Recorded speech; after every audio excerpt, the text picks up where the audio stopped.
குழந்தை வந்துட்டு சாயந்தரம் 5 மணிக்கு காணாம 5:30 மணிக்கு. ஆனா நீங்க அதுக்கப்புறம் வந்துட்டு பாத்தீங்கன்னா உங்க அப்பா வந்துட்டு வேலையை முடிச்சுட்டு வந்துதான் தொலைவிருக்காரு. நீங்க அது வரைக்கும் வந்து இந்த குழந்தை மிஸ் ஆனது கூட தெரியாம நீங்க எப்படி இருந்தீங்க? எப்படி சொல்றது, இது வந்து இத்தனை நாள் நான் சொல்லக்கூடாதுன்னு இருந்தேன். அவர் வந்து ஃபுல்லா தண்ணி அடிப்பாரு.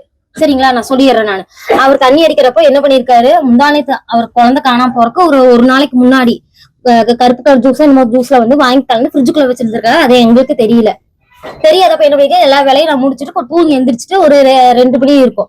2 மணிக்கு எந்திரிச்சு சரி ரொம்ப தொண்டையில வந்திருக்கு, சரி ஜில்லுன்னு ஃப்ரிட்ஜுக்குள்ள இருக்கு, அதை எடுத்து ஒரு முடக்கு தான் குடிச்சு, அது குடிச்சு அது ஒரு மாறு இருந்ததுன்னு சொல்லி அப்போதையே அதை தூக்கி அதை வச்சு போட்டு அந்த டைம்ல எனக்கு என்ன ஆச்சுன்னு அந்த ஒரு மணி நேரத்துக்குள்ள ஒரு மாதிரி தலை சுத்தி வந்து நான் படுத்துட்டு இருந்தப்ப அந்த பாப்பா என்ன நிக்குது, கடைக்கு போயிருக்கான்.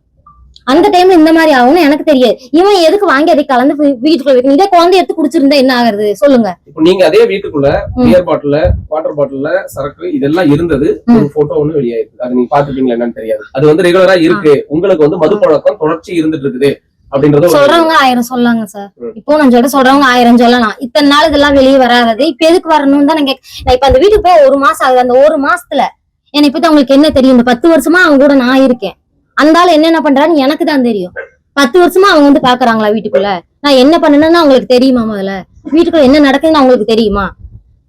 தேவையில்லாம நாங்களே ஒண்ணு போயிடுச்சு, நீங்க இழந்து நாங்க இங்க உட்காந்துட்டு இருக்கிறப்போ இந்த பொண்ணு அதுவும் ஒரு பொண்ணு தான், அவங்களுக்கு குழந்தைய வச்சிருக்காங்க. எதுக்கு இந்த மாதிரி பேசணும்னு தான் நான் கேட்கிறேன். மாணவர்களின் சிந்தனைகளை வடிவமைக்க SNS இன்ஸ்டிடியூஷன், மாணவர்களின் தனித்திறமைகளை மேம்படுத்த SNS இன்ஸ்டிடியூஷன், மாணவர்களின் சாதனைகளை போற்றும் SNS இன்ஸ்டிடியூஷன் கோவை.